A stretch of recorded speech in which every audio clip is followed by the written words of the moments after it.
열린교회 성도 여러분 안녕하세요. 3월 18일 매일 성경 묵상 함께 하겠습니다.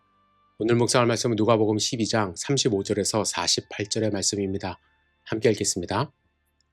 허리에 띠를 띠고 등불을 켜고 서 있으라. 너희는 마치 그 주인이 혼인집에서 돌아와 문을 두드리면 곧 열어주려고 기다리는 사람과 같이 되라. 주인이 와서 깨어있는 것을 보면 그 종들은 복이 있으리로다.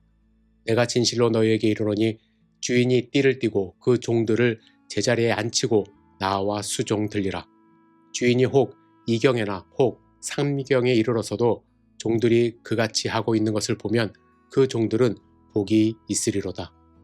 너희도 아는 바니 집주인이 만일 도둑이 어느 때에 이를 줄 알았더라면 그 집을 뚫지 못하게 하였으리라. 그러므로 너희도 준비하고 있으라. 생각하지 않은 때에 인자가 오리라 하시니라. 베드로가 여짜오되 주께서 이 비유를 우리에게 하심이니이까. 주께서 이르시되 지혜 있고 진실한 청지기가 되어 주인에게 그 집 종들을 맡아 때를 따라 양식을 나누어 줄 자가 누구냐. 주인이 이를 때에 그 종이 그렇게 하는 것을 보면 그 종은 복이 있으리로다.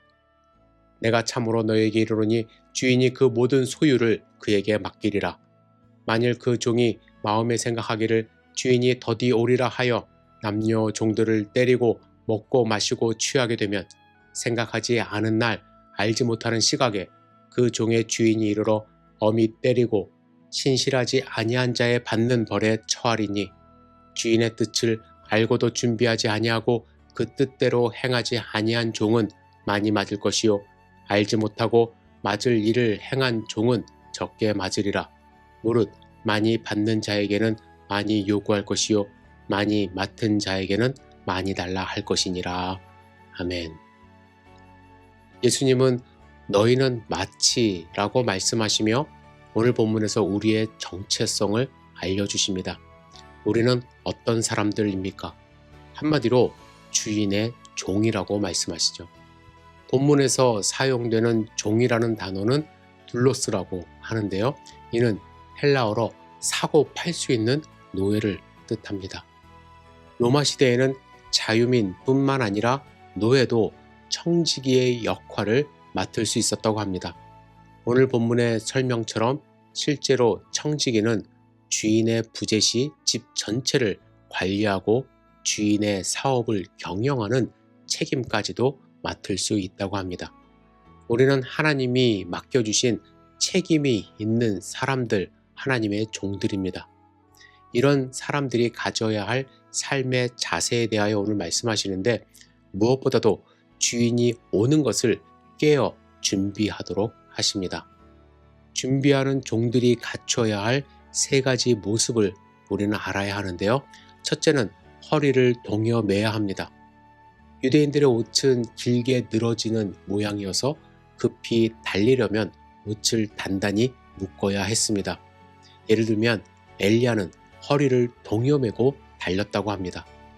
특히 6월절에 이스라엘 백성은 허리를 동여매고 신속히 떠날 준비를 한 그 모습으로 6월절을 지켜야만 했습니다. 왜요? 출애굽을 해야 했기 때문에 그랬죠. 이처럼 유대인들은 허리를 동여맨 자세로 늘 일을 하는 것이 중요했던 것입니다. 두 번째로 제자들은 등불을 켜고 서 있어야 한다고 말씀합니다. 주인이 언제 올지 모르는 그런 상황이기 때문에 주인을 맞이하기 위해서는 등불을 켜고 대기하고 있어야만 합니다. 셋째, 종들은 주인이 돌아올 때 즉각 문을 열어줄 수 있도록 깨어 기다리고 있어야만 합니다. 당시 종들에게는 업무 시간이 따로 정해져 있지 않습니다. 언제나 대기 상태로 있어야 했습니다. 우리는 하나님의 종입니다. 허리에 띠를 띠고 긴장한 상태로 영적인 등불을 켜고 서 있어야만 합니다. 여러분, 오늘 본문을 읽으며 다시 한번 정신 차리게 됩니다. 말씀을 묵상하면서 늘 경험하는 것은 하나님은 시기적절한 말씀을 늘 주신다라는 것입니다. 1, 2월이 지나고 또한 3월이 중반 이후를 지나며 살짝 느슨해진 마음이 있습니다. 주일을 지나고 월요일이 되면 또 조금 느슨해진 마음이 생깁니다. 저도 인간인지라 이런 마음이 늘 공격해요. 그런데 어김없이 말씀을 통해서 제 자신의 정체성을 다시 한번 알려주십니다. 저는 깨어있는 종이 되어야 합니다. 여러분도 마찬가지입니다. 예수님은 깨어있는 종에게 보상을 약속하십니다. 37절과 38절을 헬라어 원문으로 살펴보면 복되다 그들은 이라고 강조되어 있습니다. 그들은 복된 사람들이라고 말씀하십니다.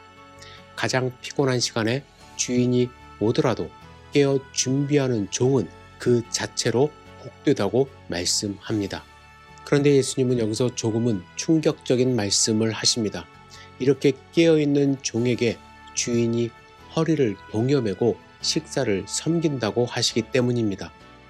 본문의 주인은 예수님 자체를 비유하는 말씀입니다. 예수님은 마지막 만찬에서 제자들을 섬기는 자로 있다고 하셨습니다. 그리고 예수님은 재림하실 때 그런 모습을 실현하실 것입니다. 특히 35절에 동여매다로 번역되는 페리조 니마이라라는 단어는 37절의 띠를 띠다와 같은 동사입니다.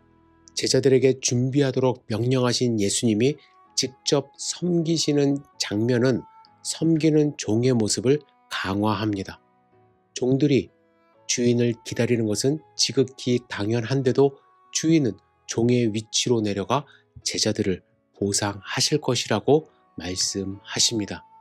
우리가 기다리는 보상은 무엇입니까?